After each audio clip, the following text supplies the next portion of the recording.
Moje Plünn. Hallo Stina. Dach Luzi. Moje Bill.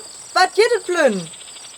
Et schwerste Wort, wat de Kölsche Sprach zu beten het, is Kanariefühlches Züngelchens Süppche. Das der Conny Adenauer. Der schlaue Fuchs. Die Idee mit dem Grönjödel hat.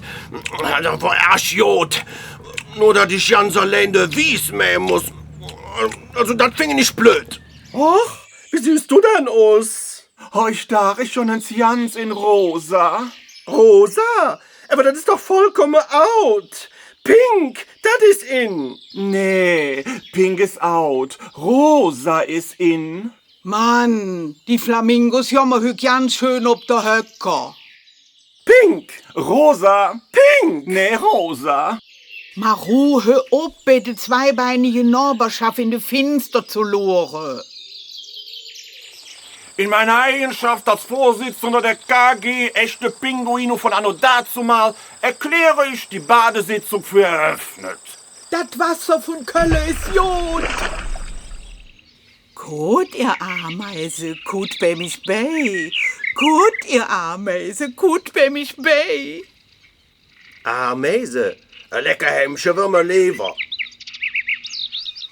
Och, das letzte Kölsch war schlecht. Ist da denn Apehitz? Hey, Galli, keine Beleidigung. Wie Galli, ich heiße Albert. Aber du kannst Betes für mich sagen. Nur lass den Futtknüppels Finger auf von meiner Frau lügt, dem Jenny und dem Afro.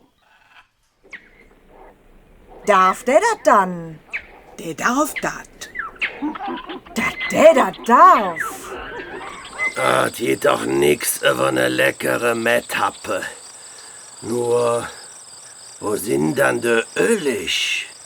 Die müsse doch hier irgendwo sind. Öllig? Hey, Jungs, war der schwarze Wies und küt nicht vom Fleck. Hä?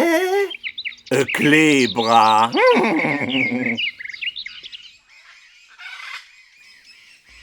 Ihr könnt auch Lorelei für mich sagen.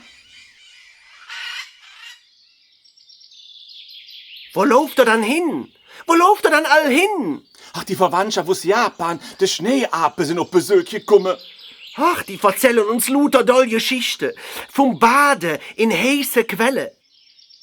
Warum ist eine Eisbär-Wies und nicht pink?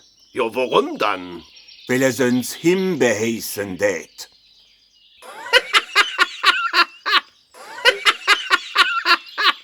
Ich lache mich kaputt. Da krieg ich et arme Tier.